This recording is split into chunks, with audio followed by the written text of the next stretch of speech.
Petit training spécial sprint. Alors là je viens de finir les 2 fois 400 mètres. J'essaie de travailler en fait en série de plus en plus courte en fait en termes de mètres. Je commence par les 400 mètres, après je fais du 200 mètres et après du 100 mètres. Et à chaque fois que je diminue en distance, j'augmente en série. Là j'ai fait 2 fois 400 mètres. Je pense en 200 mètres je vais peut-être viser 3 à 4 fois, 4 séries. Et 100 mètres, je vais voir peut-être pareil, 5 séries, 5-6 séries. Et je vais peut-être faire du 50 mètres, mais je me tâte à le faire en sprint pompier. Donc ça c'est un petit training que j'ai récupéré sur Old School Calisthenics, le roumain. Je vous renvoie toujours à aller voir ces vidéos si vous cherchez des entraînements en style calisthenique mais en volume et en hypertrophie musculaire. Donc ça c'est vraiment pas mal parce qu'en général les sprints on sait pas trop comment les travailler, tu vois, on est là à faire des trucs ouais 6 fois 50 mètres, allez 2-3 sprints. On n'a pas quelque chose de bien réglé, là c'est vraiment pas mal. Et en termes de sensations ça crame bien quoi. Les 400 mètres je crois que c'est les plus durs à gérer, simplement parce que on passe sur un côté où il faut pas sprinter comme un taré non plus parce qu'il faut tenir la distance, mais en même temps il faut pas se relâcher parce que le but c'est pas de trottiner. Donc pour le gérer c'est pas évident, mais je vous invite à le tester ça. Bon, on va taper les 200 mètres et on va voir ce que ça donne.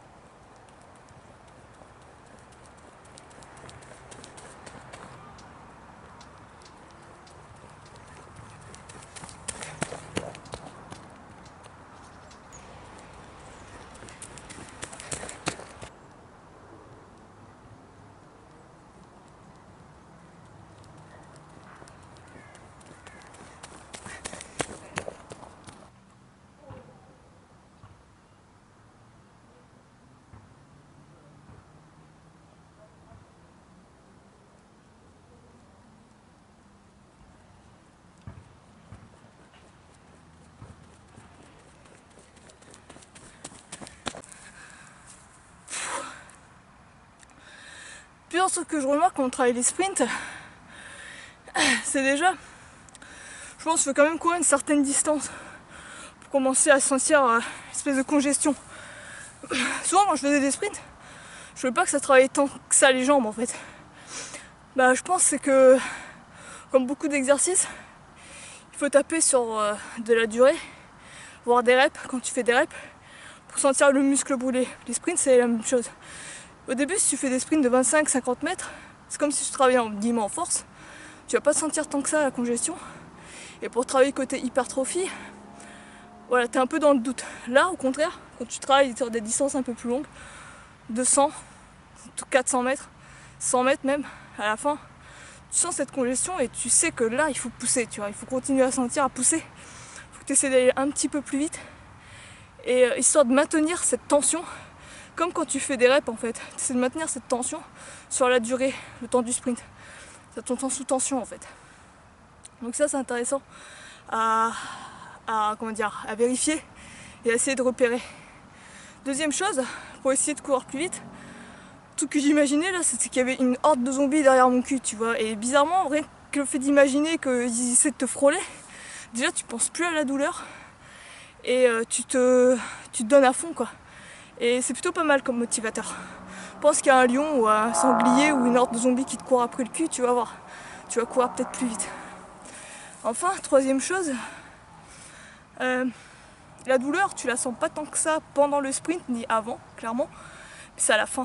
Tu sais, quand t'as fini ton effort, bizarrement, tu te dis oh putain, j'ai plus envie d'y retourner, tu vois. Et c'est pas ce moment-là, quoi. C'est pas pendant ni avant le sprint, quoi, que tu souffres. C'est vraiment à la fin, quoi.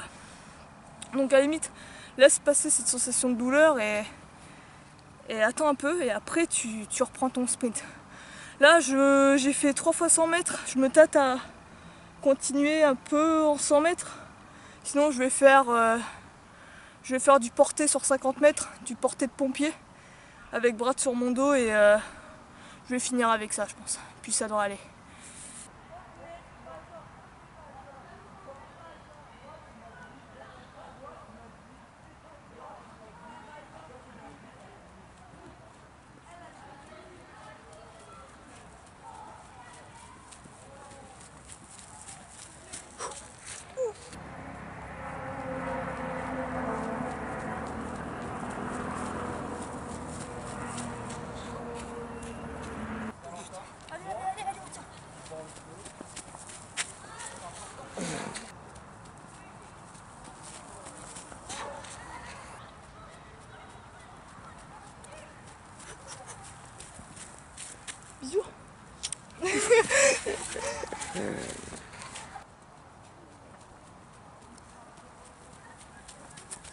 Oh.